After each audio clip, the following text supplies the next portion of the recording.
قال الله تبارك وتعالى في كلامه المجيد: أعوذ بالله من الشيطان الرجيم. بسم الله الرحمن الرحيم. الحمد لله الذي أنزل على عبده الكتاب ولم يجعل له عوجا قيما لينذر بأسا شديدا من لدنه ويبشر المؤمنين الذين يعملون الصالحات أن لهم أجرا حسنا ماكثين فيه أبدا وينذر الذين قالوا اتخذ الله ولدا ما لهم به من علم ولا لآبائهم كبرت كلمة تخرج من أفواههم إن يقولون إلا كذبا. قال المؤلف المفسر رحمه الله تعالى: أدام النفع بعلومه وعلومكم في الدارين آمين. إلى أن قال قیما. اللہ نے قرآن کے بارے میں صفت فرمائی قیم. قیم کا معنی یہاں ہے مستقیم، یہ بالکل سیدھا، جس میں کوئی کسی قسم کی کمی نہیں. لِيُنذِرَ بَأْسًا شَدِيدًا مِّن لَّدُنْهُ أي لمن خالفه وكذبه ولم يؤمن به ينذره بأسا شديدا عقوبة عاجلة في الدنيا وآجلة في الأخرى. اللہ تعالی نے فرمایا کہ میرے محبوب، ہم نے آپ پر جو قرآن اتارا اور آپ کو تاج نبوت اور رسالت پہنایا، کیوں؟ تاکہ آپ ڈرائیں اللہ کے سخت عذاب سے ان لوگوں کو جو اللہ کے قرآن کی مخالفت کرتے ہیں، اللہ کے فرمان، اللہ کے انبیاء، اللہ کے رسولوں کی تکذیب کرتے ہیں، ان کو عذاب سخت سے ڈرائیں. اور وہ عذاب ہو سکتا ہے کہ عاجل بھی ہو، یا عاجل تو ہے ہی ہے، یعنی دنیا میں بھی عذاب پکڑ لے آخرت میں. اس لیے فرمایا لِيُنذِرَ، تاکہ ڈرائیں کن کو؟ لمن خالفہ وکذبہ، جس نے مخالفت کی اور تکذیب کی. وَلَمْ يُؤْمِنْ بِهِ، اور اللہ کی کتاب سے ایمان نہ لایا. کس سے ڈرائیں؟ يُنذِرُهُ بَأْسًا شَدِيدًا، سخت عذاب سے ڈرائیں. عقوبةً عاجلةً، عذاب جلدی دنیا میں، اور عذاب اخروی جو دائم ہوگا. مِن لَّدُنْهُ أي من عند الله الذي لا يعذب عذابه أحد ولا يوثق وثاقه أحد. عذاب سے ڈرائیں. وہ عذاب کون دیں گے؟ یعنی اللہ تبارک و تعالی، کہ اللہ تعالی کی طرف سے عذاب ہوگا. اور اللہ کی ذات جو ہے وہ ایسا عذاب دیتے ہیں کہ اس کے مقابلے میں کون عذاب دے سکتا ہے؟ اللہ تبارک و تعالی کی پکڑ کے مقابلے سے کون پکڑ کر سکتا ہے؟ وثاق کا معنی ہوتا ہے باندھنا، کسی کو رستے میں باندھ دینا. تو جب جس کو اللہ پکڑے، مخلوق کا عذاب مخلوق کا ہے، جب خالق عذاب کرے تو اس کے عذاب کا کون مقابلہ کر سکتا ہے؟ وَيُبَشِّرَ الْمُؤْمِنِينَ الَّذِينَ يَعْمَلُونَ الصَّالِحَاتِ أَنَّ لَهُمْ أَجْرًا حَسَنًا. اور اللہ نے فرمایا کہ آپ خوشخبری دیں اس قرآن پاک کے ساتھ ان لوگوں کو جو ایمان لائے. کیا معنی؟ تصدیق کی، ایمان لائے اور اعمال صالح کیا. تو یاد رکھیں کہ قرآن پاک میں جہاں انذار ہوتا ہے وہاں تبشیر بھی ہوتی ہے. یعنی پہلے اللہ نے انذار کا ذکر فرمایا، اس کے بعد تبشیر کا. اور یہ بھی پورے قرآن میں آپ غور کریں کہ جہاں جہاں لفظ ایمان ہے اس میں تو کوئی شک نہیں، ایمان کا معنی تصدیق، اس میں تو کوئی جھگڑا ہی نہیں. باقی جو علماء کے اختلاف ہے وہ علمی اختلاف، ورنہ معنی سب کے نزدیک یہی ہے کہ دل میں تصدیق ہو، زبان سے اقرار. لیکن ہر جگہ اللہ نے جہاں ایمان کا ذکر کیا اعمال صالحہ کا کیا. جیسے یہاں فرمایا وَيُبَشِّرَ الْمُؤْمِنِينَ الَّذِينَ يَعْمَلُونَ الصَّالِحَاتِ إِنَّ الَّذِينَ آمَنُوا وَعَمِلُوا الصَّالِحَاتِ. تو اس لیے ہمیشہ یاد رکھیں کہ ہم لوگ یہ سمجھتے ہیں کہ بس ایمان لا کے چھوٹ گئے، اس میں تو کوئی شک نہیں کہ جو بندہ ایمان لے آیا کفر و شرک سے بچ گیا اللہ کی رحمت سے ایک دن جنت جائے گا، لیکن یہ معنی نہیں ہے کہ وہی اعمال صالحہ کو چھوڑ دے۔ یہ تو آگے اختلاف ہے کہ کیا اعمال جزء ہیں، جزء ایمان ہے یا جزء ایمان نہیں ہے، وہ تو علمی بات ہے، عام لوگوں کے سمجھنے کی ضرورت نہیں۔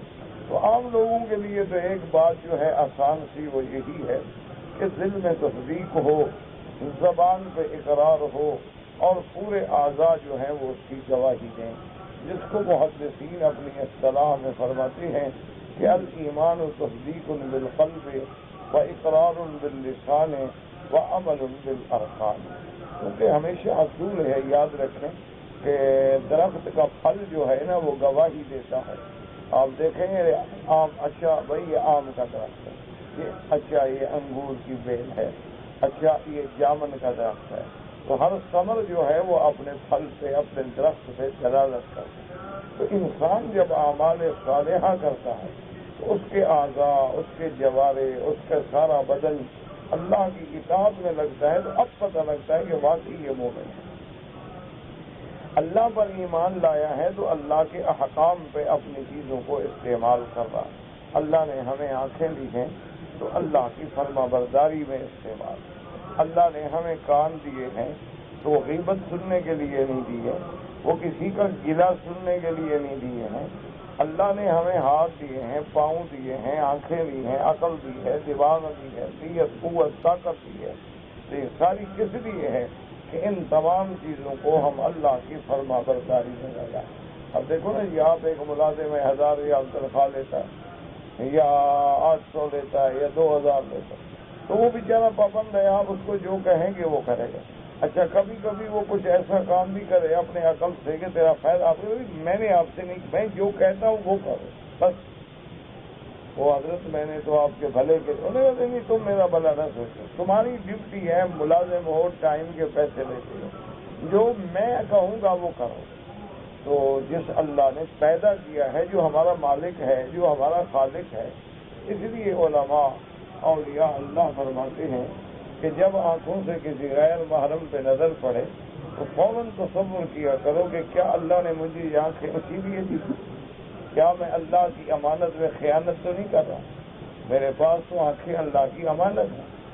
اگر تم کسی سے بدزبانی کر رہے ہو تو فوراً غور کرو، اللہ نے مجھے زبان بھونکنے کے لیے دی، اللہ نے مجھے زبان بکواس کرنے کے لیے دی، یا اللہ نے مجھے زبان اپنے ذکر کے لیے دی۔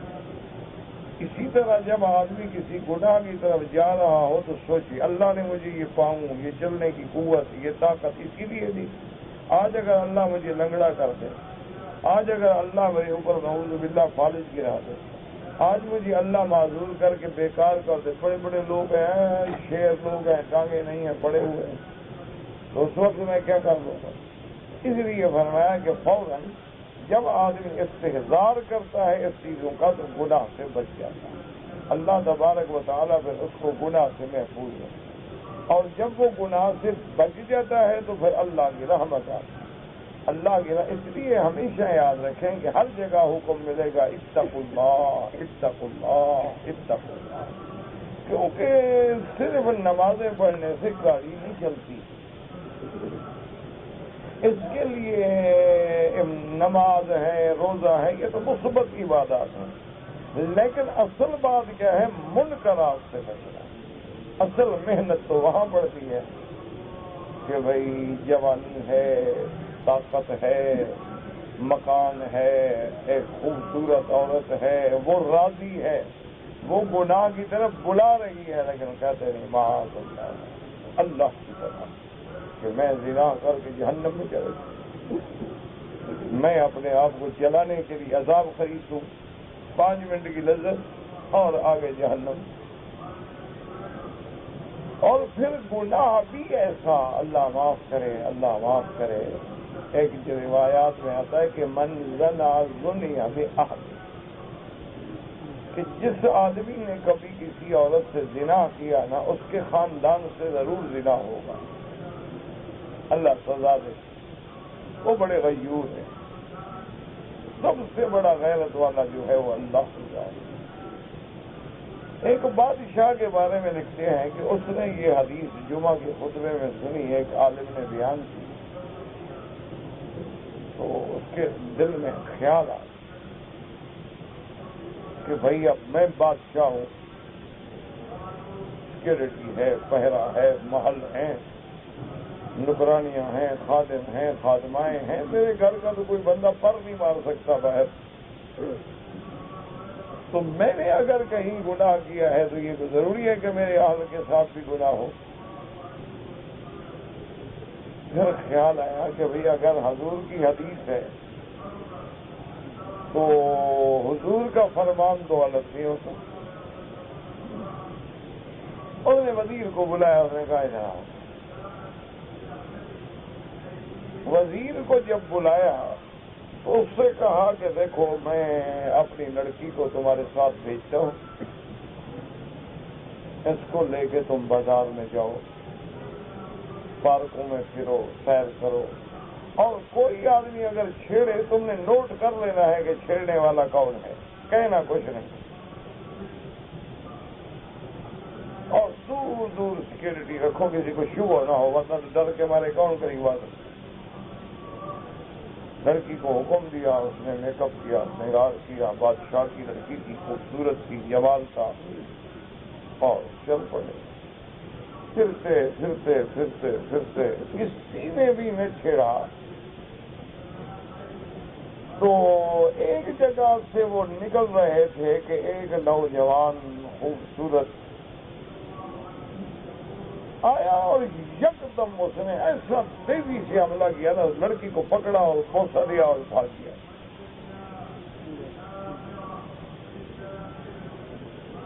اب وزیر نے آرڈر کرتا وہ پکڑا جاتا، لیکن بادشاہ کا حکم تھا بھی نوٹ کرو، کہو کچھ نہیں۔ وزیر، بادشاہ، لڑکی واپس آ کے بادشاہ میں، ہاں کیا ہوا؟ اس نے کہا حضرت اور تو کچھ نہیں ہوا، ایسا واقعہ ہوا، بس ایک نوجوان اچانک نکلا اور ہم تو سوچ بھی نہیں سکتے تھے، دیکھ بھی ہمیں اندازہ نہیں تھا کہ ادھر سے کوئی آدمی نکل آئے گا، اور نکلے گا تو ایسی جرت کرے گا کہ آگے فوراً پکڑ لے اور بوسہ دے اور بھاگ جائے۔ بھائی صاحب میں نوٹ کیا تھا بندہ کون تھا، انہوں نے کہا ہاں یہ تو پتہ ہے، پکڑو۔ وہ نوجوان پکڑا گیا، بادشاہ کے سامنے لائے، بادشاہ نے پوچھا کس کے بیٹے ہو؟ فلاں کا بیٹا۔ تمہاری ماں کا نام کیا ہے؟ فلاں۔ کس محلے میں رہتے ہو؟ فلاں۔ جاؤ، تمہیں معاف کر دیا، آئندہ زیادتی نہ کر۔ وزیر حیران کہ بھئی یہ بادشاہ عجیب بات ہے۔ انہوں نے کہا بادشاہ سلامت، اگر ایسے آپ نے معافی دینی شروع کی تو پھر تو نہ ہماری عزت بچے گی، نہ آپ کی بچے گی، نہ کسی اور کی بچے گی، لوگ تو بہادر ہو جائیں گے۔ بادشاہ نے کہا کہ نہیں، میں نے اس لڑکے کی ماں کو بوسہ دیا تھا، کہ اس کا لڑکا۔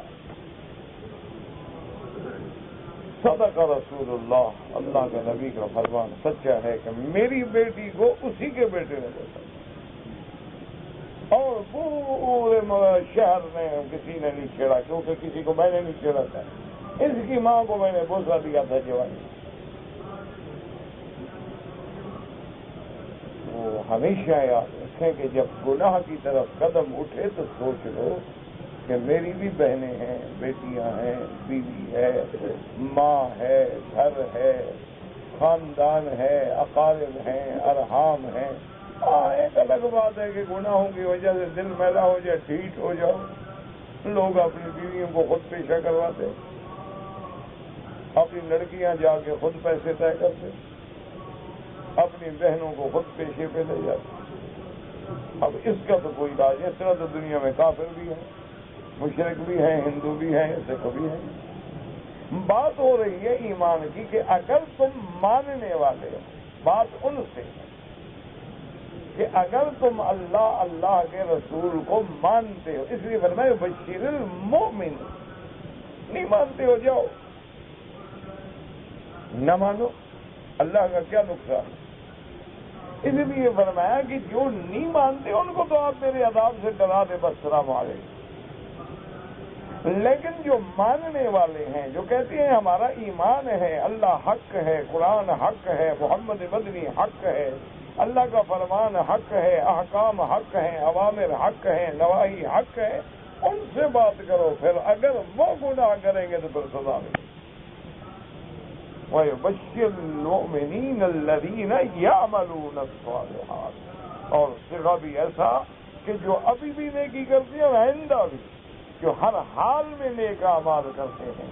سارے قرآن میں دیکھ لو، کہیں لفظ ایمان بغیر اعمال صالحہ کے نہیں ہوگا. ہم نے بس یہ سمجھ رکھا ہے لا الہ الا اللہ کلمہ پڑھتے ہیں جی ہم مسلمان ہیں بس. یہ نہیں سمجھتے ہیں کہ مسلمان ہونے کے بعد تو ذمہ داری بڑھ گئی، کلمہ پڑھنے کے بعد تو ذمہ داری بڑھ گئی. ہم تو ایمان والوں کی صف میں شامل ہو گئے. اب ہم نے وہی اعمال کرنے ہیں جو ایمان والوں کی صفت ہے، اور ان چیزوں سے بچنا ہے جو ایمان والوں نے بچنا ہے، تب ہم مومن بنیں گے. اس لیے اللہ نے فرمایا کہ میرے محبوب جو لوگ ایمان لائیں اور اعمال صالحہ کریں. تو اس لیے ہمیشہ یاد رکھو، کوشش کرو اعمال صالحہ کی، اور اعمال صالحہ کے ساتھ اعمال خبیثہ سے بچنے کی، تب جا کے بات ہو. اب دیکھو نا، ڈاکٹر نے ایک دوائی لکھ دی، اس نے کہا کہ جناب یہ آپ نے ہر 8 گھنٹے کے بعد یہ کیپسول کھانا ہے، اور دودھ بھی پینا ہے، اور خوراک اچھی لینی ہے، لیکن کھٹی چیز، اچار وغیرہ فلاں فلاں نہیں کھانا ہے. تو اب جب تک دونوں پہ عمل نہیں کرو گے فائدہ نہیں ہوگا. خوراک نہیں کھاؤ گے فائدہ نہیں ہوگا. خوراک تو کھا رہے ہو لیکن ساتھ اچار بھی کھا رہے ہو، ساتھ ٹھنڈا بھی پی رہے ہو، پھر فائدہ نہیں ہوگا. اس لیے دنیا میں ایمان میں بھی دونوں چیزیں ہیں کہ اعمال صالحہ کرو اور اعمال صالحہ سے بچو. منکرات سے بچو اور معروفات پہ عمل کرو، پھر جا کے آدمی مومن بنتا ہے. اور اس کا طریقہ کیا ہے یاد رکھو، گناہوں سے بچنے کا طریقہ کیا ہے؟ 2 باتیں یاد رکھ لو. ایک تو یہ ہے کہ اللہ سے دعا مانگا کرو کہ اللہم ارحمنی بترک المعاصی، یا اللہ رحمت کر ہمیں گناہوں سے بچا. سب سے پہلی چیز دعا مانگا. اور دوسرا بزرگوں نے لکھا ہے، اولیاء اللہ نے لکھا ہے کہ ہر نماز کے بعد 7 دفعہ لا حول ولا قوت الا باللہ العلی العظیم. ہر نماز 7 دفعہ پڑھنے میں کتنا دیر لگے؟ 1 منٹ نہیں لگے. لا حول ولا قوت الا باللہ العلی العظیم. کیوں؟ کہ جب تک اس کی طاقت نہ ہو، جب تک اس کی مدد نہ ہو تو ہم گناہوں سے بچ نہیں سکتے، اور ہم نیکی کا کام کر نہیں سکتے ہیں. اس لیے 7 دفعہ یہ کلمہ مبارکہ جو اللہ کے خزانہ عرش میں سے ہے، اس کو 7 دفعہ پڑھیں، اور اکثر یہ دعا مانگا کریں اللہم ارحمنا بترک المعاصی، اللہم لا تشقنا بمعصیتی. اللہ گناہ کر کے ہمیں اشقیاء میں اور بدبختوں میں شامل نہ ہونے دے. یا الہ العالمین ہمیں گناہوں سے محفوظ. اور اس کے بعد جب شیطان وسوسہ ڈالے تو فوراً خیال کرو کہ عورت بڑی خوبصورت ہے، لیکن غور کرو آنکھیں کس کی ہیں؟ کس نے دی ہے؟ اللہ کی امانت میں خیانت کر رہا ہوں. یہ تو امانت ہے میرے پاس، چند روز کے لیے ہے. اللہ چاہے آج چھین لے، اللہ چاہے اندھا کر دے، اللہ چاہے آنکھیں بالکل ختم ہو جائیں، نہیں تو موت کے وقت تو ویسے ہی ختم ہو جانی ہے. تو اس لیے جب بھی اچھا کوئی آدمی غیبت کر رہا ہے، قلع کر رہا ہے، جھوٹ بول رہا ہے، سوچو زبان کس نے دی ہے؟ اللہ اگر میری زبان بند کر دیتے میں کیا کرتا؟ اللہ مجھے گونگا بنا دیتے، اللہ مجھے بہرا بنا دیتے، اللہ مجھے بولنے سے معذور کر دیتے، میں کیا کر لیتا؟ یہ میرے پاس امانت ہے. اللہ یہ تو چند روزہ امانت. اسی لیے دیکھو نا، جب آدمی مر جاتا ہے کیا کہتے ہیں؟ انا للہ. تحقیق سب کس کے لیے ہے؟ اللہ. وانا الیہ، اسی کی طرف لوٹ کے جائے تو سب اس کا ہے، ہمارا تو ہے ہی نہیں. تو جب اس کا ہے تو تم اس کی امانت میں خیانت کیوں ڈال رہے ہیں؟ اس لیے ہمیشہ یاد رکھو کہ یہ تھوڑا سا محنت تو کرنی پڑتی ہے، تھوڑی سی تکلیف ہوگی آپ کو، 2 دن 4 دن 10 دن 15 دن، لیکن پھر جب طبیعت پہ کنٹرول ہو جاتا ہے پھر اللہ کی رحمت آتی ہے. اللہ تبارک و تعالیٰ کی طرف سے پھر انسان کے دل میں قرآن پڑھنے میں، نماز پڑھنے میں، ذکر کرنے میں ایک لذت آتی ہے، ایک حلاوت آتی ہے، اور پھر آدمی کا دل لگتا ہے، اور پھر آدمی قرآن پڑھتا ہے، دعائیں کرتا ہے، تو اس پہ اللہ اس لیے فرمایا وَيُبَشِّرُ الْمُؤْمِنِينَ الَّذِينَ يَعْمَلُونَ الصَّالِحَاتِ أَنَّ لَهُمْ أَجْرًا حَسَنًا، اللہ کی طرف اللہ تبارک و تعالیٰ ان کو دیں گے ثواب بہتر، ای مثوبۃ عند اللہ جمیلہ، ثواب بھی ہوگا اور ثواب بھی خوبصورت، بڑا اعلیٰ ثواب، اور وہ ثواب کیا فرمایا ماکثین فیہ ابدا فی ثوابہم عند اللہ، اور اللہ جو ثواب دیں گے یہ اسی ثواب میں رہیں گے ہمیشہ۔ کیوں؟ کیا مانا؟ وہ ثواب کا بدلہ کیا ہوگا؟ جنت، تو مانا یہ ہے کہ جنت میں رہیں گے، وَهُوَ الْجَنَّةُ خَالِدِينَ فِيهِ أَبَدًا دَائِمًا لَا زِوَالَ لَهُ وَلَا انْقَضَاء، اور یہ ہمیشہ اللہ کی اس جنت میں رہیں گے، اور وہ جنت کا قیام بھی دائمی ہوگا کہ کبھی اس سے نکالا نہیں جائے گا، کبھی زوال نہیں آئے گا، کبھی وہ قیام ختم نہیں ہوگا۔ اور آگے اللہ فرماتے ہیں وَيُنذِرَ الَّذِينَ قَالُوا اتَّخَذَ اللَّهُ وَلَدًا، اللہ نے فرمایا میرے محبوب ڈرائیں ان بدبختوں کو جو اللہ کے لیے اولاد بناتے ہیں، جیسے یہودی کہتے ہیں حضرت عزیر اللہ کا بیٹا ہے، اور نصرانی کہتے ہیں حضرت عیسیٰ ابن مریم اللہ کا بیٹا ہے، اور مشرکین مکہ کہتے ہیں کہ جتنی فرشتے ہیں یہ سب اللہ کی بیٹیاں ہیں۔ اللہ نے فرمایا ان کو ڈرائیں کہ بدبختوں کیا جہالت سے باتیں کر رہے ہو، تم کیسے خدا کے لیے اولادیں بنا رہے ہو، تو اولادوں سے پاک ہے۔ قال ابن عباس وهم مشركو العرب في قولهم نحن نعبد الملائكة وهم بنات الله، اب حضرت محمد حضرت ابن اسحاق فرماتے ہیں کہ اس سے مراد کون ہے؟ مشرکین عرب، عرب کے مشرکین مراد ہیں، وہ یہ کہتے تھے کہ ہم ملائکہ کی عبادتیں کرتے ہیں، یہ جو بناتے تھے نا بت کئی شکلیں، 4 سر 4 ہاتھ 4 ٹانگیں ایسے، وہ کہتے تھے ملائکہ کی شکل ہے، اور ملائکہ کی شکل اس لیے ہم بنا رہے ہیں کہ ملائکہ اللہ کی لڑکیاں ہیں، تو جب اللہ کی بیٹیاں راضی ہو جائیں گی تو ہمارا کام بن جائے گا۔ تو نعوذ باللہ ثم نعوذ ما لهم به من علم ولا لآبائهم أي بهذا القول الذي افتروه واتفقوه ولا لآبائهم أي لأسلافهم، اللہ نے فرمایا میرا محبوب یہ جو جھوٹ گھڑ رہے ہیں، یہ جو جھوٹ بول کے اللہ کے لیے اولادیں بنا رہے ہیں، جاہل ہیں، نہ ان کو علم ہے نہ ان کے باپ دادے کو علم ہے، یہ بالکل اپنے منہ سے ایسے باتیں نکال رہے ہیں بغیر علم کے۔ ما لهم به من علم ولا لآبائهم كبرت كلمة تخرج من افواههم، کتنی بڑی بات ہے جو منہ سے نکال رہے ہیں کہ خدا کے بیٹے خدا کی بیٹیاں، نعوذ باللہ۔ کبرت کلمة منصوب ہے، کیوں؟ یہ تمییز ہے، نصب على التمییز تقدیرہ کبرت کلمتہم ہذہ، من اصل میں یہ ہوگا کہ ان کا یہ کلمہ نکال جو کہنا ہے کہ اللہ کی بیٹے ہیں بیٹیاں ہیں، یہ بہت بڑی منہ سے بات نکالی ہے۔ وقیل علی التعجب وتقدیرہ اعظم بکلمتہم کلمۃ، اور بعض کہتی ہیں کہ منصوب ہے تمییز پہ، اور بعض علماء کہتے ہیں منصوب علی التعجب ہے، کہ کتنی بڑی تعجب کی بات ہے کہ بندہ ہو کر اتنی جھوٹ بولے خدا پر۔ کما تقول اکرم بزید رجلا قالہ بعض البصریین وقرا ذلك بعض قراء مکہ کبرت کلمۃ كما يقال عظم قولك وكبر شأنك، فالمعنى على قراءة الجمهور أظهر، فإن هذا تبشير لمقالتهم واستعظام لإفكهم۔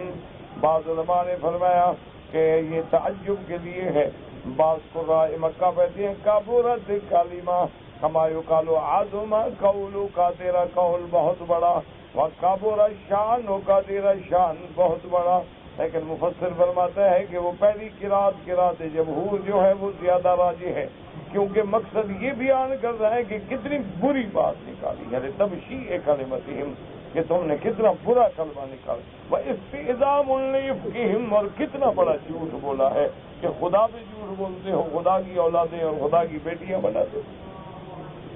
وَلِهَٰذَا قَالَ كَبُرَتْ كَلِمَةً تَخْرُجُ مِنْ أَفْوَاهِهِمْ، یاد رکھو کہ ہر کلمہ منہ سے نکلتا ہے نا، ہر کلمہ جو ہے، لیکن كَبُرَتْ مِنْ أَفْوَاهِهِمْ جو کہا گیا، معنی یہ ہے کہ ایسی بات منہ سے نکال رہے ہیں جس کی کوئی سند ہی نہیں، کوئی اصل ہی نہیں، کوئی بنیاد نہیں، کوئی حقیقت نہیں، صرف منہ سے ڈکوسلا ہے کر رہے ہیں۔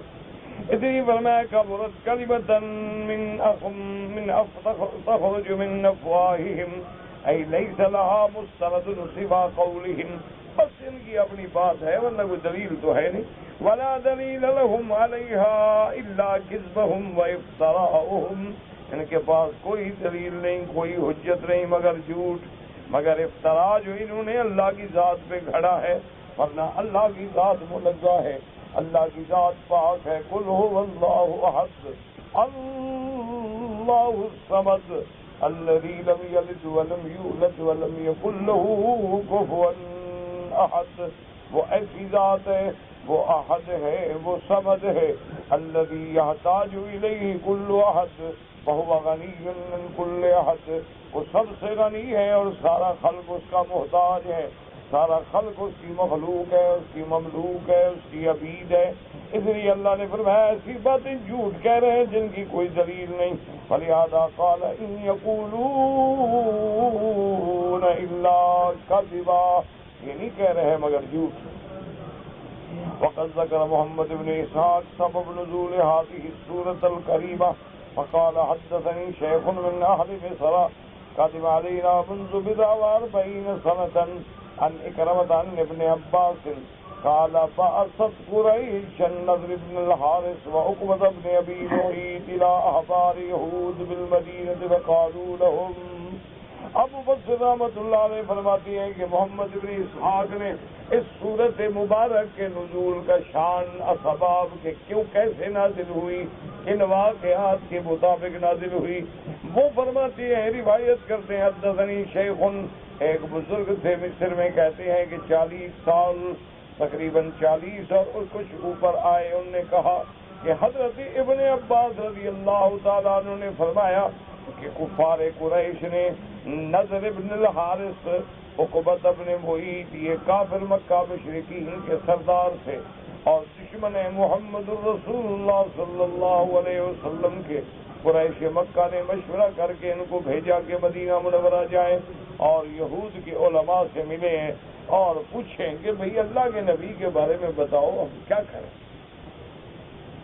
فقالوا لهم سلوهم عن محمد وصفوا لهم صفته وأخبروهم بقوله فإنهم أهل الكتاب الأول وعندهم ما ليس عندنا من العلم الأنبياء، انہوں نے کہا کہ تم جاؤ اور یہود کے علماء سے پوچھو، حضور پاک کا واقعات بتلاؤ، حضور کی صفت بتلاؤ، اور چونکہ وہ علماء ہیں ان کے پاس کتاب تورات کے علم ہے جو ہمارے پاس نہیں ہے، تو لہذا تاکہ ہم فیصلہ کر سکیں۔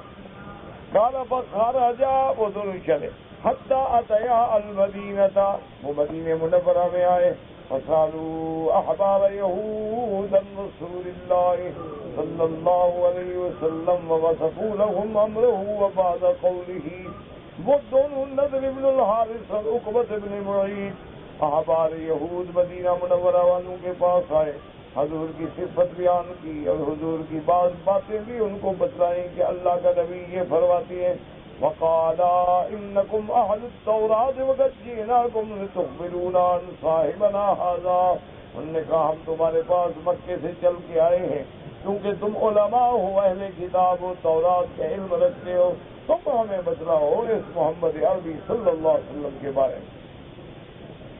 قال فقالوا لهم سلوه عن ثلاث نأمركم بهن فإن أخبركم بهن فهو نبي مرسل وإلا فرجل متقبل فتروا فيه رأيكم، وہ کہنے لگے ہم آپ کو 3 سوال بتلاتے ہیں، وہ جا کے پوچھو حضرت محمد مصطفیٰ صلی اللہ علیہ وسلم سے، اگر وہ اللہ کا پیغمبر ان کے صحیح جواب دے دیتے ہیں تو وہ اللہ کا بھیجا ہوا نبی ہے، اور اگر جواب نہیں دے سکتے تو معلوم ہوا کہ نعوذ باللہ پر جھوٹا دعویٰ ہے، تو تم جانو اور تمہارا کام جانے، جیسے کہ تمہاری مرضی ہے۔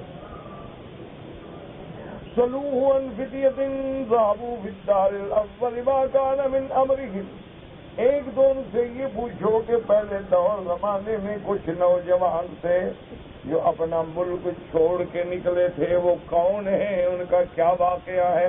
ایک سوال تو یہ ان سے کرو، اور دوسرا سوال کرو حضور صلی اللہ علیہ وسلم سے، وَصَلُوهُ عَنْ رَجُلٍ طَوَّافٍ بَلَغَ مَشَارِقَ الْأَرْضِ وَمَغَارِبَهَا مَا كَانَ نَبَوْهُ، کہ ایک ایسا آدمی گزرا ہے پوری دنیا میں چلنے والا جو مشارق الارض بھی پہنچا، مغارب الارض پر بھی پہنچا، وہ بندہ کون ہے؟ اس کی بارے میں بتلائے۔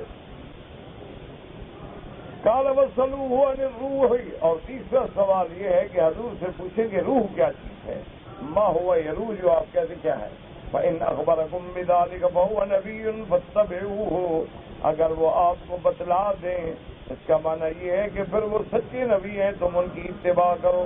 وَإِن لَّمْ يُخْبِرْكُمْ فَإِنَّهُ رَجُلٌ مُتَقَوِّلٌ فَاصْنَعُوا فِي أَمْرِهِ مَا بَدَا لَكُمْ، اور اگر اللہ کا پیغمبر، اللہ کے نبی آپ کو ان باتوں کا جواب نہ دے، قَدْ جِئْنَاكُمْ بِفَصْلٍ مَا بَيْنَكُمْ وَبَيْنَ مُحَمَّدٍ صلی اللہ علیہ وسلم، جب عقبۃ بن ابی معیط اور نضر بن الحارث واپس آئے، کہنے لگے کہ قریشیوں، مکے والوں، ہم ایک ایسی چیز لے کے آئے ہیں کہ بس اب ہمارا فیصلہ ہو جائے گا محمد رسول اللہ سے صلی اللہ علیہ وسلم، اب واضح ہو جائے گی بات کہ وہ نبی ہیں یا اللہ کے نبی نہیں ہیں۔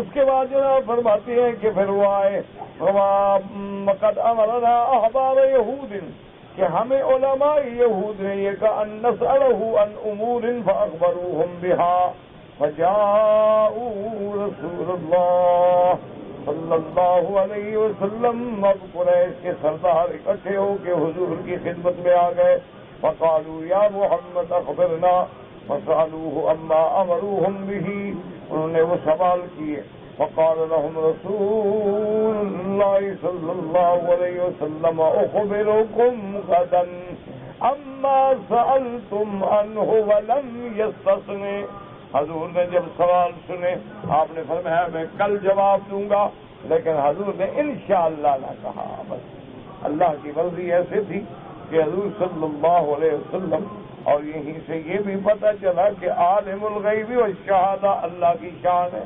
انبیاء عالم الغیب نہیں ہوتے، اگر حضور عالم الغیب ہوتے چاہے عطائی ہوتے تو بات فرما دیتے، پھر انتظار کرنے کی کیا ضرورت ہے؟ پھر عالم الغیب تو نہیں کہتا نا کہ کل بتلاؤں گا، اس کو تو ہر چیز کا پتہ ہے، جو چھپی ہوئی ہے پتہ ہے، جو ظاہر ہے پتہ، لیکن حضور نے فرما دیا اور انشاءاللہ نہ کہہ سکے، اس وجہ سے اللہ کی طرف سے امتحان آ گیا۔ اب جناب فرماتے فانصرفوا عنہ، وہ چلے گئے، فمکث رسول اللہ صلی اللہ علیہ وسلم 15 لیلۃ لا يحدث اللہ له في ذلك وحیا ولا یأتیہ جبریل علیہ السلام، اب 15 راتیں گزر گئی لیکن وحی نہ آیا، جبریل نہ آیا، حضور پاک کیا جواب دے دشمن، اور دشمن جناب روزانہ دندنا رہے ہیں، جواب دیں جواب دیں، جواب ہے نہیں۔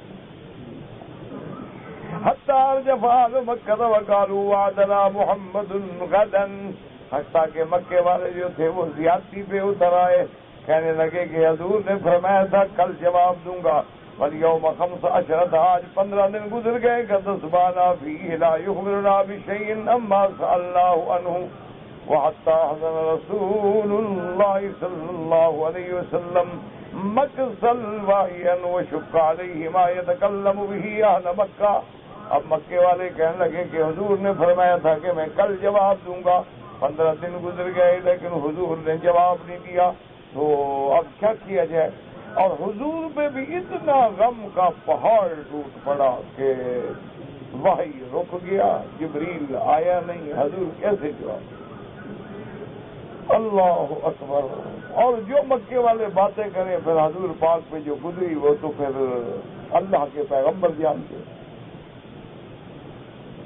ثم جاءه جبرائيل عليه السلام من الله عز وجل بسورة أصحاب الكهف فيها معاتبته إياه على حزنه عليهم وخبر ما سألوه عنه من أمر الفتية والرجل الطواف وقول الله عز وجل ويسألونك عن الروح قل الروح من أمر ربي وما أوتيتم من العلم إلا قليلا. 15 دن کے بعد جبریل علیہ السلام آئے تو یہ سورت لے کے آئے، سورت کہف، پوری سورت آئی، اور اللہ نے ساتھ میں عتاب بھی فرمایا کہ وَلَا تَقُولَنَّ لِشَيْءٍ إِنِّي فَاعِلٌ ذَلِكَ غَدًا إِلَّا أَن يَشَاءَ اللَّهُ، کہ خبردار کسی چیز کو نہ کہا کرو کہ میں کل کروں گا، مگر ساتھ استثناء کرو کہ انشاءاللہ، اگر اللہ نے چاہا.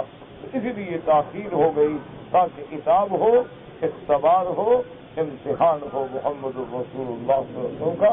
اور اس کے بعد پھر پوری سورۃ کہف اتری جس میں اللہ نے تفصیل سے اصحاب کہف کا جواب دیا اور ذوالقرنین کا جواب دیا اور روح کے بارے میں اجمالی جواب دیا.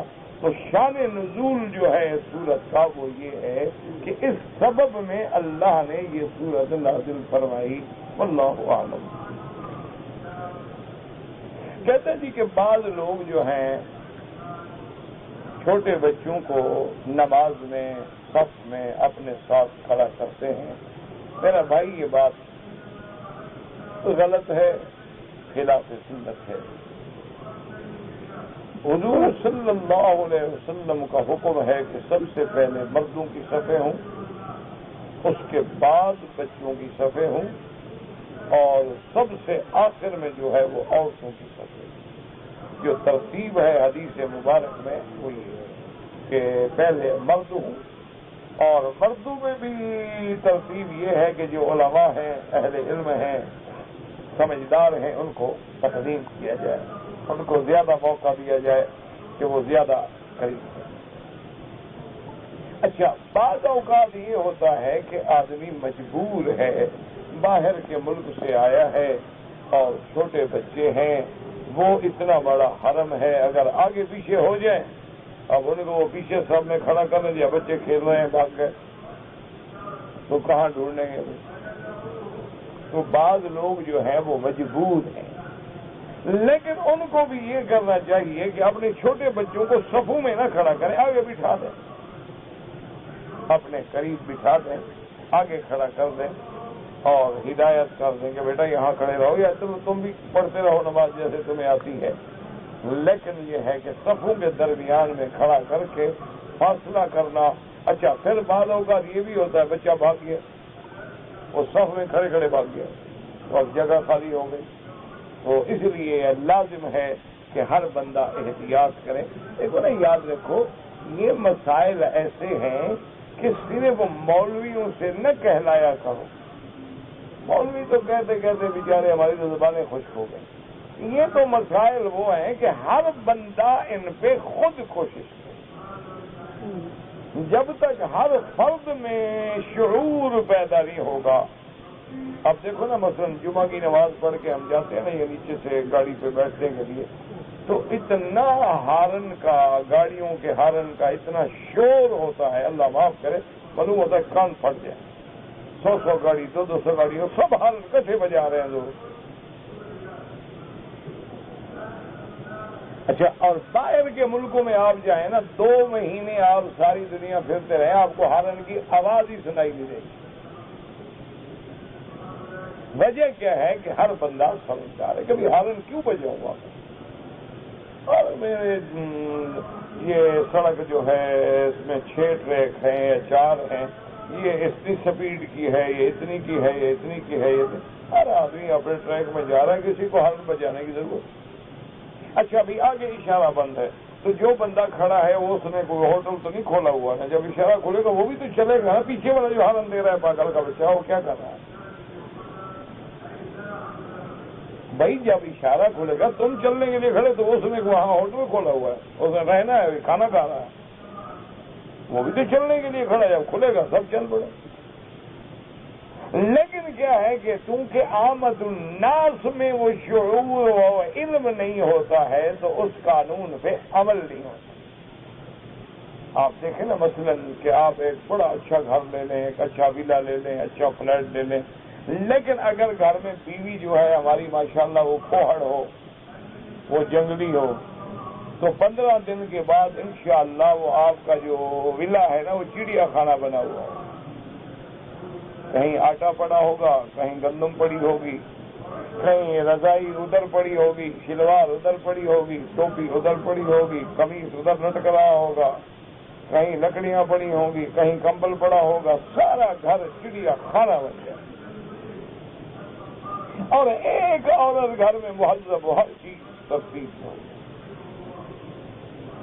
ہر چیز اپنے اپنے مقام پہ سیٹ ہوگی. ایک عورت ہوتی ہے گھر میں لیکن سارا گھر مرتب ہے. ایک تہذیب ہے، تمدن ہے.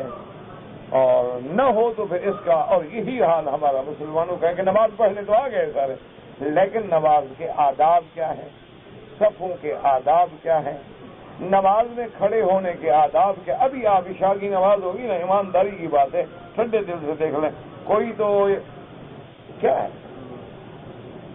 کون سی نماز ہے، ہر آدمی کھیل رہا ہے. اچھا پھر کھڑے ہیں، اچھا ایک کا پاؤں یوں ہے، ایک کا پاؤں یوں ہے، یہ کون سی نماز ہے؟ بھائی تم جب کعبے کی طرف متوجہ ہو تمہارے پاؤں بھی کعبے کی طرف ہو، جب تم تکبیر کہہ رہے ہو تو تمہارے ہاتھ بھی کعبے کی طرف ہوں. اللہ اکبر. تو یہ جگہ جو ہے اس میں حدیث آنی چاہیے، اس میں تو کسی کا اختلاف نہیں، کسی امام کا. یدا یمین ہوا اعلیٰ شمالی، لیکن جس کی جو مرضی ہے وہ کر رہا ہے. دوسرے کی بات سننے کے، اچھا آپ کچھ کہیں گے فوراً جناب ایسا جواب دے گا آپ کو کہ آپ آئندہ کہنے سے توبہ کر رہے ہیں. آپ کہیں گے چھوڑو یار، بلا وجہ بات بڑھ جائے گی. تو یہ میرا عزیز جب تک ہر بندے میں شعور پیدا نہ ہو. دیکھو نا جی، آپ کے گھر سے بیٹی ہے، بیوی ہے، بہن ہے، طواف کے لیے آ رہے ہیں، اگر آپ ان کو اپنے گھر سے سمجھا کے نہ بھیجے، اگلا تعلیم کیا دے گا؟ اتنا باریک لباس ہے، میک اپ ہے، سنگار ہے، اور طواف میں معلوم یہ ہوتا ہے جیسے مقابلہ حسن کے اندر کیٹ واک ہو رہی. یہ کون سا طواف ہے، کون سی عبادت ہے؟ اس سے تو بہتر ہے کہ گھر میں بیٹھی رہیں، اس سے تو زیادہ بہتر. یعنی آپ یقین کریں، اچھا ابھی طواف ختم ہوگا، جہاں بندہ کھڑا ہے نماز میں وہی شروع ہو جائے گا سنت اللہ اکبر. تو اندھا ہے، اس کو پتہ نہیں کہ طواف ہے، ابھی لوگ طواف والے آ جائیں گے. بھائی میں نے فرض پڑھ لیا، میں ہٹ جاؤں نہ، میں رکاوٹ بنوں. اچھا کئی دفعہ ایسا ہوتا ہے نماز پڑھا اوپر سے لوگ گر جاتے ہیں. بھائی بڑے فرض ہو گئے، یہ مطاف ہے، طواف کی جگہ ہے، ہٹ جاؤ، پیچھے آرام سے جا کے سنتیں پڑھو. اچھا بعض آدمی جناب ابھی امام سلام کرے گا، اللہ اکبر، میں بھی بھاگوں. اللہ کے بندے سبحان اللہ، الحمدللہ، اللہ اکبر، لا الہ الا اللہ، دعا مانگ لو تاکہ جنازے کا اعلان ہونا ہے تو ہو جائے، جنازہ پڑھ لو تاکہ ہم مریں تو ہمارا بھی کوئی جنازہ پڑے گا. اگر ہم نے لوگوں کے جنازے کا خیال نہ کیا تو ہمارا کون خیال کرے گا؟ لیکن نہیں، ہر آدمی کا اپنا ایک مزاج ہے، اپنا ایک دماغ ہے. اچھا ایک آدمی آئے گا ماشاءاللہ جناب، وہ ٹوپی ہے سب کچھ، جب نماز میں اتار کے پھینک دے گا، اللہ اکبر. پتہ نہیں یہ کون سے نمازی ہیں. ہم نے 1400 سال میں یہ نئے نمازی تھے کہ کپڑا ہو اور نماز میں اتار دو. ایک ہے کپڑا نہ ہو، نماز جائز ہے. لیکن یہ جس حدیث مبارک میں لکھا ہوا ہے کہ کپڑا ہو، اور حضور جب مصلے پہ آتے تھے تو ٹوپی اور پگڑی اتار دیتے تھے. بس ایک مزاج ہے، جو سمجھ میں آ گیا وہ دین ہے، دوسرے کی بات سننے کے لیے تیاری ہے. اچھا ویسے آپ نے دیکھا ہے کہ بعض بوڑھے آدمی ہوتے ہیں بیچارے، بالکل بوڑھے لیکن سر ننگا ہے. اچھا بعض بالکل بوڑھے ہو جاتے ہیں، پھر اس کی پینٹ پہنے ہوئے تو عجیب سے لگتا ہے. لیکن بڑھاپے میں بھی وہ شوق نہیں جا رہا کہ بھئی یہ سوٹ پہنتا ہے جی. اچھا اس بیچارے کو یہ بھی پتا نہیں کہ پینٹ پہننی کیسے ہوتی ہے، اس کی کریز کیا ہوتی ہے، کس موسم میں نے کون سا کپڑا پہننا، کوئی پتہ چلتا نہیں. جو ہے تو کرائے والے لڑنے والے بار کا ہے نا. یہ تھوڑا ہے کہ یہ جانتے ہیں کہ بھئی سوٹ کیا ہوتا ہے اور رات کا کون سا ہوتا ہے، دن کا کون سا ہوتا ہے، کون سا رنگ میں نے کب پہننا ہے، کریز میری کیسے ہونی چاہیے، گیبرڈین کب پہننی ہے، میں نے گرم کپڑا جو ہے 100 وولن وہ کب پہننا ہے، مکس کب پہننا ہے. تو سارے بیچارے نقلی امیر بنے ہوئے نا. تو اس لیے میرا عزیز یہ تمہاری ذمہ داری ہے کہ اپنے بچوں کو سنبھالو اور صفوں میں ان کو کھڑا مت کرو، اپنے آگے بٹھا دو. نوجوان خطرہ ہے کہ بچے گم نہ ہو جائیں. کہتے تھے کہ صوفیاء کرام نے ہندوستان میں قوالی کی رسم جاری کی. اب سارا ہندوستان گھومتے رہے، صرف صوفیاء کی قوالی نظر آئی اور ان کا اچھا کام کوئی نظر نہیں آیا تمہیں. سارا باغ پھر کے تمہیں کانٹے ہی ملے، پھول کہیں نہیں ملا. نہ صوفیاء کرام نے اور بھی کوئی کام کیا یا نہیں، صرف یہ قوالی کیا.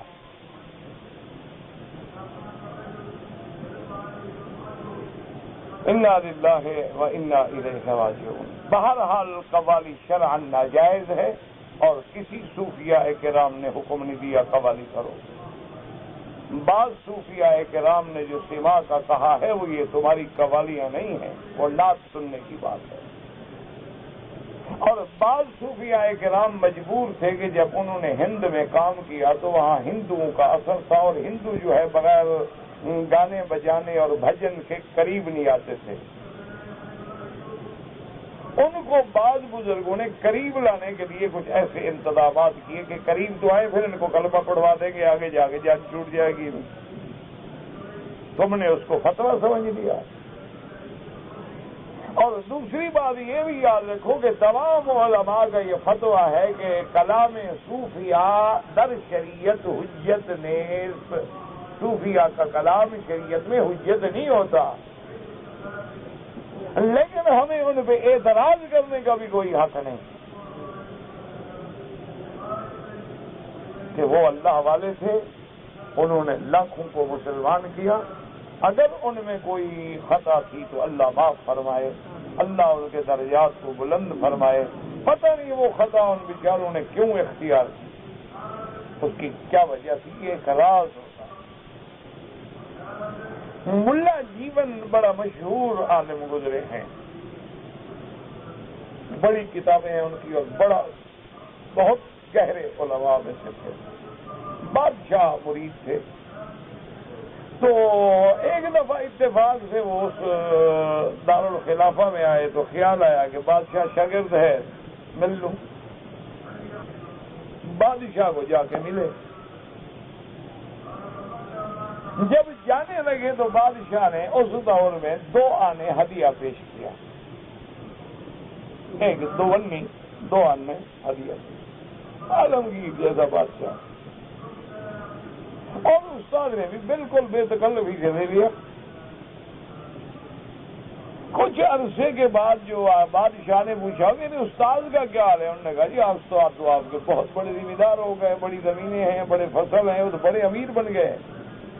انہوں نے کہا یار میرا استاد تو ایسا نہیں تھا، دنیا کی تو اس کو خواہش نہیں تھی ایسی. تو چلو ملتے ہیں. بادشاہ نے کہا تو بادشاہ کو آ کے استاد سے ملے. انہوں نے کہا حضرت یہ کیا؟ انہوں نے کہا یہ وہ آپ کی ہوئی دونی کی برکت ہے. وجہ کیا تھی کہ بادشاہ نے وہ مزدوری کی تھی اور مزدوری میں 2 آنے لیے تھے. رات کو چھپ کے مزدوری کی اور خالص حلال کی کمائی کے 2 آنے تھے جو استاد کی خدمت میں پیش کی. تو اس 2 آنے میں اللہ نے برکت ڈالی. تو تم جیسا کھلاؤ گے نتیجے پہ تو وہی نکلے گا نا. تم نے جیسے تم مرید ہو تمہیں صوفی بھی وہی ٹکرتے ہیں. جو صحیح معنی میں صوفیاء کرام ہیں وہ متبع کتاب و سنت ہوتے ہیں، وہ عاشق رسول ہوتے ہیں. اور کبھی اگر عشق رسول میں ان سے کوئی خطا ہو گئی ہے تو خاموش ہو جاؤ، ادب کرو، ان پہ بلا وجہ جرح نہ کرو. اور عشق و محبت میں کبھی کبھی باتیں سرزد ہو جاتی ہیں، آدمی کھو جاتا ہے اپنے اس میں، اپنے ہوش و حواس میں نہیں ہوتا، اور اس کی اسی لیے علماء نے کہہ دیا ان کے قول شریعت میں حجت نہیں ہوتے، باقی ان پہ اعتراض نہ کرو بلا وجہ۔ ویسے بہرحال قوالی جو گانا بجانا یہ جو ہے نا جی ڈھول وغیرہ بھی حرام ہے۔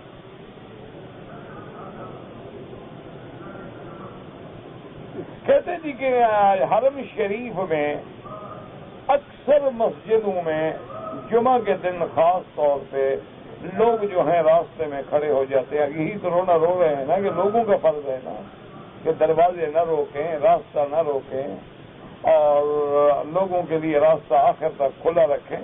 تو اب یہ بات ہر کسی نے سمجھنی ہے، لیکن مسلمان قوم کی تاریخ کوئی ایسی ہے کہ یہ ڈنڈے کے بغیر مانتی ہے۔ یہ مسلمان کی فطرت ہے۔ اب دیکھو نا حضرت عمر نے درہ رکھا نا ہاتھ میں، کیسے سیدھے رہے۔ حضرت عثمان ذرا نرم ہوئے، شہید ہوئے۔ یہ کوئی تاریخ ہے ہمارے مسلمانوں کی۔ یہ قوم بہت اچھی ہے لیکن سیدھی ڈنڈے سے ہوتی۔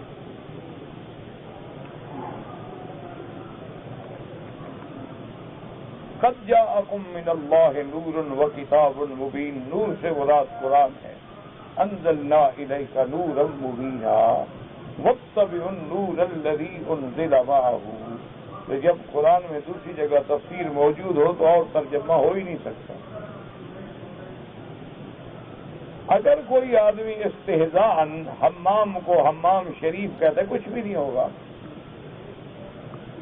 کوئی بات نہیں، حمام کو شریف کہو یا کمینہ کہو کچھ نہیں، کوئی بات نہیں، تمہاری مرضی ہے۔ بات تو یہ ہے کہ تم نے اندر ہونا ہے۔ اب تمہاری مرضی، شریف سے جا کے ملو یا کمینے سے جا کے ملو، اندر تو تم نے جانا ہے۔ حمام مانا ہوتا ہے گرم، حمیم گرم۔ حمام یہ نہیں ہوتے اصل میں، ان کو تو ہم ویسے کہہ دیتے ہیں نا حمام۔ حمام اصل میں وہ ہوتے تھے کہ ایک گول عمارت بنائی جاتی تھی، اس میں کمرے ہوتے تھے اور دیواروں کے اندر پائپ رکھے جاتے تھے، ان پائپوں میں گرم پانی پھرتا تھا، وہ دیواریں گرم ہو جاتی تھی تو آدمی اندر جا کے اسٹیم باتھ لیتا تھا، جیسے آج کل سونا باتھ میں ہوتا ہے سسٹم۔ تو اس گرمی سے مسام کھلتے ہیں اور میل نکلتا ہے باہر، اس لیے اس کو حمام کہا جاتا ہے گرمی کی وجہ سے۔ دوست کو بھی حمیم کہا جاتا ہے کہ جب تمہیں چوٹ لگتی ہے تو دوست پریشان ہوتا ہے، تمہیں تکلیف ہو تو دوست کو تکلیف ہوتی ہے، اس لیے اس کو بھی حمیم کہتے ہیں کہ تیری گرمی کی شدت تیرے دوست کو بھی محسوس ہو رہی ہے، تیری تکلیف کا احساس تیرے دوست کو بھی ہو رہا ہے۔ اصل حمام وہ ہوتے ہیں، آج کل تو بس وہ اطلاق ہو گیا حمام کا، بس بھئی حمام ہے، ورنہ یہ تو حمام نہیں ہے۔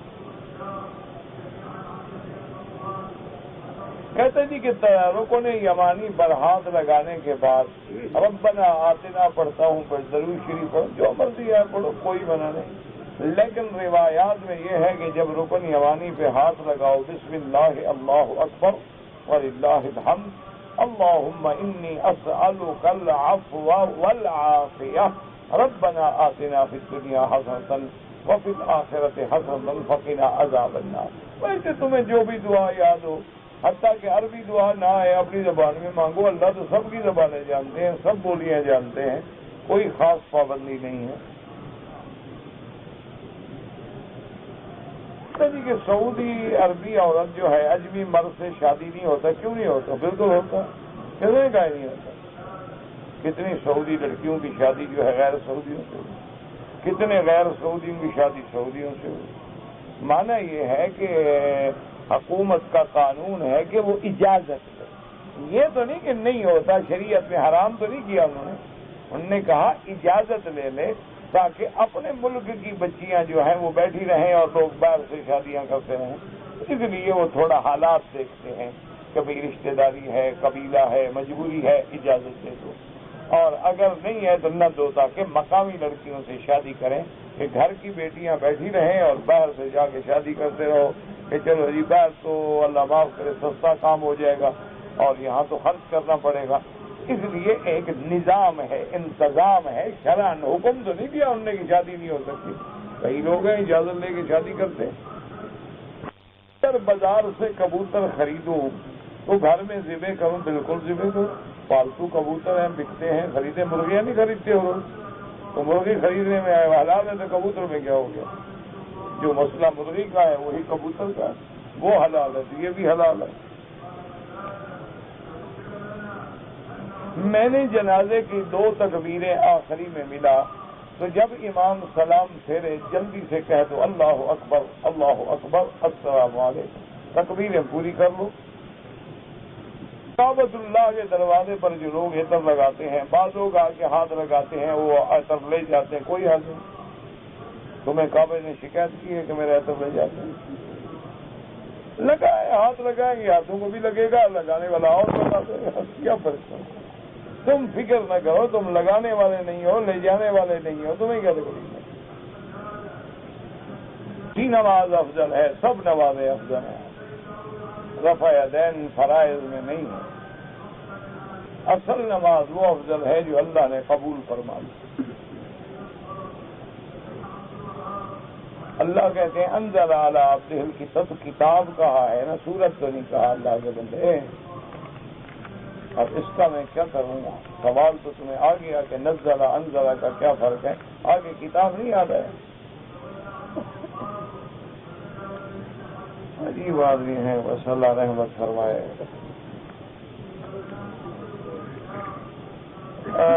کنکریاں قربانی، کنکریاں سر مڈایا، صفا کیا 10 ذی الحجہ کو، بعد میں میاں بیوی اکٹھے ہو گئے، کوئی حرج نہیں جناب۔ اگر آپ نے کنکری مار لی، بال کٹا لیے، دونوں میاں بیوی نے طواف زیارت کر لیا، صفا مروہ دوڑ لیا، تمہاری بیوی حلال ہو گئی، تم بھی حلال ہو گئے، میاں بیوی ملے، کوئی بات نہیں، کوئی مسئلہ نہیں۔ اگر 12 ذی الحجہ کو کنکریاں مارنے کے بعد رات کو وہیں ٹھہرے اور 13 ذی الحجہ کو اگر مینا میں میاں بیوی ملے، کیا بنا ہے؟ مینا میں ملو یا مکے میں ملو، تمہاری بیوی ہے، اس میں کیا ہے؟ اگر 1 سال کا بچہ والدین کے ساتھ ہو تو والدین کو چاہیے اس کی نیت کر لیں اور اس کو شریک رکھیں تاکہ اس کو بھی نفلی حج کا ثواب ملے گا، لیکن حج فرض ادا نہیں ہوگا۔ ایک صحیح حدیث میں ہے، ایک عورت نے ایسے چھوٹا بچہ کیا حضور کے سامنے، لہذا حج، آپ نے فرمایا والا کہ اجر، انہوں نے کہا یا رسول اللہ اس بچے کا حج ہوگا؟ آپ نے کہا ہاں ہوگا، اور تمہیں بھی ثواب ہوگا کہ تم اس کو اٹھا کے پھر رہی ہو نا ہر جگہ۔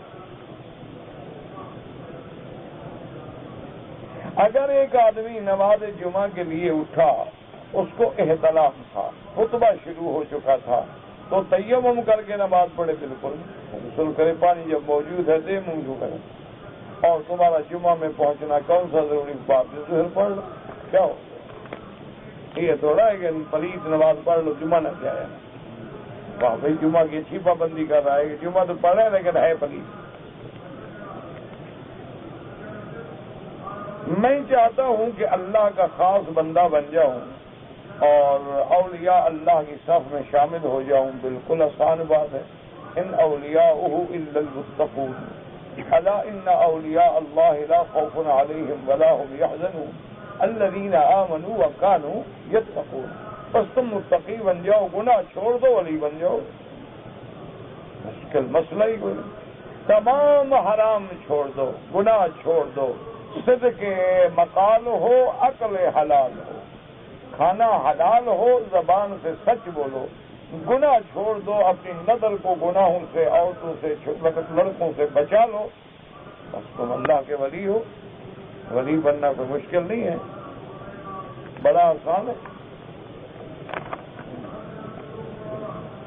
کہتے ہیں جی کہ مجھے اسم اعظم معلوم کرنے کا بڑا شوق ہے، تو پڑھتے رہو، 99 نام ہیں، سارے اکٹھے پڑھا کرو، اس میں ہوگا اسم اعظم، کیا مشکل مسئلہ ہے؟ وہ مشکل مسئلہ ہے بھئی، اللہ کا اسم اعظم ہے، اذا دعی بہ اجابہ، جب آدمی اسم اعظم سے دعا مانگتا ہے تو اللہ قبول فرماتے ہیں۔ اب اسم اعظم ہے تو انہی اسماء میں نا، جو 99 اسماء ہیں ان میں اسم اعظم ہے، تو آپ پورے 99 اسماء جو ہیں پڑھ کے روزانہ دعا مانگا کرو، اس میں اسم اعظم موجود ہے۔ بعض روایات میں آتا ہے کہ آیت الکرسی میں اسم اعظم ہے، بعض روایات میں آتا ہے کہ آخر سورۃ الحشر کی جو آیتیں ہیں اس میں اسم اعظم ہے، اور بعض علماء نے جمع بھی کیا ہے کہ یا اللہ یا اللہ یا رحمان یا رحیم یا حی یا قیوم یا ذا الجلال والاکرام یا الہی الہنا الہ کل شیء الہا واحدا لا الہ الا انت اللہم انت الميسر لكل اسیر وانت على كل شیء قدیر۔ تم نے فرمایا اس کے اندر اسم اعظم آ جاتا ہے، پڑھتے رہو انشاءاللہ اللہ تبارک و تعالیٰ کامیاب فرما دیں گے۔ تم شارٹ کٹ ڈھونڈ رہے ہو نا، یہ شارٹ کٹ چاہتا ہے اسم اعظم، بس گیا جنت میں، نہ نماز نہ روزہ، اسم اعظم سے پہنچو گے۔ یہ کس نے کہا؟ اسم اعظم ملتا ہی ان کو ہے جو پہلے متقی بنتے ہیں۔ جب تک تقوی اختیار نہ کرو، روز نام پڑھو، دھیرے کا فائدہ بھی نہیں ہو۔ اللہ کہے گا اس سے بڑا بے ایمان بھی کوئی ہے، نام بھی میرے لیتا ہے، گناہ بھی کرتا ہے کہ لا الہ الا اللہ لا الہ الا سامنے فلم ہے بیٹھا ہوا، اس لا الہ کا کیا فائدہ؟ پہلے متقی بنو، پھر اسم اعظم 1 منٹ میں آپ کو بتا دوں گا، مسئلہ ہی بن، لیکن متقی بن کے دکھاؤ کہ سب سے بڑی بات یہ ہے کہ آنکھ جو ہے نا یہ بد نظری سے بچ جاؤ، بس بد نگاہی سے بچ۔ جس دن تم نے آنکھ پہ کنٹرول کر لیا سمجھو اسم اعظم مل گیا۔ کہتے ہیں جی کہ مؤذن اذان میں دونوں کانوں میں انگلیاں کیوں رکھتے ہیں؟ ہم نے تو نہیں دیکھا، آپ نے دیکھا ہوگا کہ پرانے دور کی بات ہے، آواز کو زور سے کرنے کے لیے۔ اب سپیکر آ گیا ہے تو انگلیاں مارنے کی ضرورت نہیں رہی کہ ڈیوٹی پہ آئے ہیں، کام پہ آئے ہیں جدہ سے، کوئی حرج نہیں، پھر احرام نہیں باندھا تو دم سے بچ جائیں گے۔